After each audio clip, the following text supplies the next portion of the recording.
So, hi guys, sorry po kung maingay kasi po umuulan po sa amin.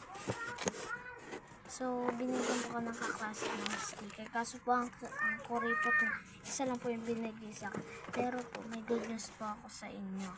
Kaklase ko po kasi mayaman. Bibigyan niya po kami tag isang box na sticker. Hindi ko po alam kung totoo po yun. Basta bibigyan po kami. Pagka dumating, titingnan po namin. Pupunta po kami sa bahay.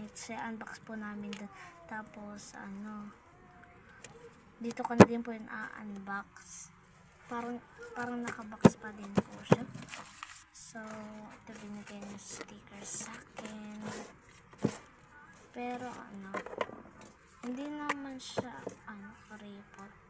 Mabait din naman siya. Pero kaklase ko siya. So, ganun yung mangyari. Sorry guys, hindi na ako nakakapag-vlog kasi po busy po ako sa pag-aaking school. Sorry po talaga guys.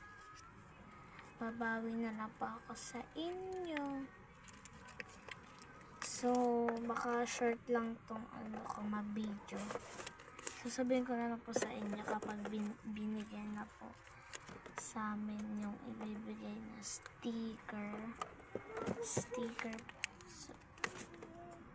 Sorry po guys, narinig niya po yung sinabi ng mama ko.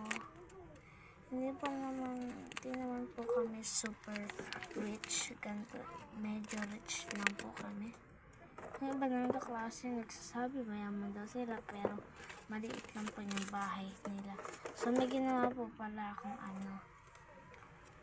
konting ganito, may ganito, may dito.